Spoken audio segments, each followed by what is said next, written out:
इन्होंने कहा था LIC बर्बाद हो गया। LIC को पिछले साल 44,000 करोड़ का फायदा हुआ है। इन्होंने कहा था स्टेट बैंक बर्बाद हो गया, याद करिए। इन्होंने रफाल को लेकर झूठ बोला था, रफाल को लेकर हुए नारे को लेकर सुप्रीम कोर्ट के जजमेंट पे झूठ बोला, वो साबित हुआ। यानी जिसके लिए आपने कहा कि ये बर्बाद हो गया है वो सब ऑल टाइम हाई है।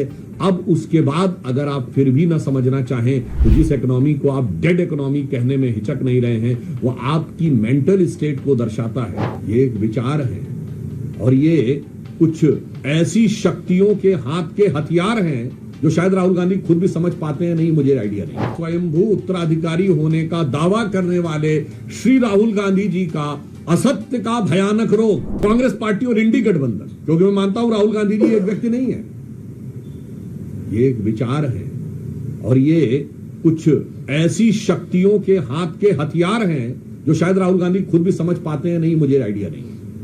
पर मैं एक बात कहना चाहता हूं, बताइए आप कितनी बार जनता की नजर में असत्य बोलते हुए या झूठ बोलते हुए पाए जाएंगे।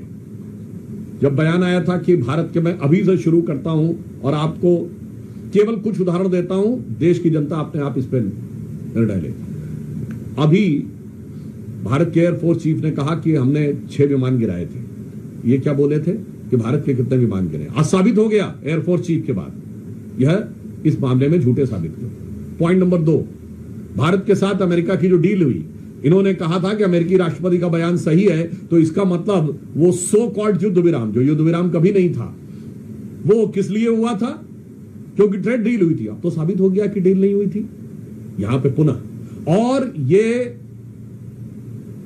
भ्रम, असत्य और झूठ की इतनी लंबी श्रृंखला है। मैं लोगों को याद दिला देना चाहता हूं कि अगर जनता को थोड़ी सी विस्मृत हो गई हो तो वो इनका कैरेक्टर देख लें। इन्होंने रफाल को लेकर झूठ बोला था, रफाल को लेकर हुए नारे को लेकर सुप्रीम कोर्ट के जजमेंट पे झूठ बोला, वो साबित हुआ। इन्होंने कहा था LIC बर्बाद हो गया। LIC को पिछले साल 44,000 करोड़ का फायदा हुआ है। इन्होंने कहा था स्टेट बैंक बर्बाद हो गया, याद करिए 77,000 करोड़ का फायदा है। इन्होंने कहा था HAL बर्बाद हो गया, HAL को 8,000 करोड़ का फायदा हुआ है और 81,000 करोड़ के उनके पाइपलाइन में, which is an all time high. यानी जिसके लिए आपने कहा कि ये बर्बाद हो गया है वो सब ऑल टाइम हाई है। अब उसके बाद अगर आप फिर भी ना समझना चाहें तो जिस इकोनॉमी को आप डेड इकोनॉमी कहने में हिचक नहीं रहे हैं वो आपकी मेंटल स्टेट को दर्शाता है।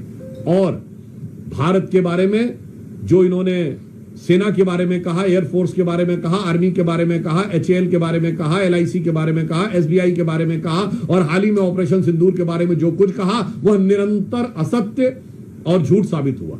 तो मैं एक पंक्ति में कहना चाहूंगा, एक दौर था जब इस देश में महात्मा गांधी ने एक किताब लिखी थी, माई एक्सपेरिमेंट्स विद ट्रुथ, सत्य के साथ मेरे प्रयोग। और आज हम देख रहे हैं उन्हीं के एकमेव स्वयंभू उत्तराधिकारी होने का दावा करने वाले श्री राहुल गांधी जी का असत्य का भयानक रोग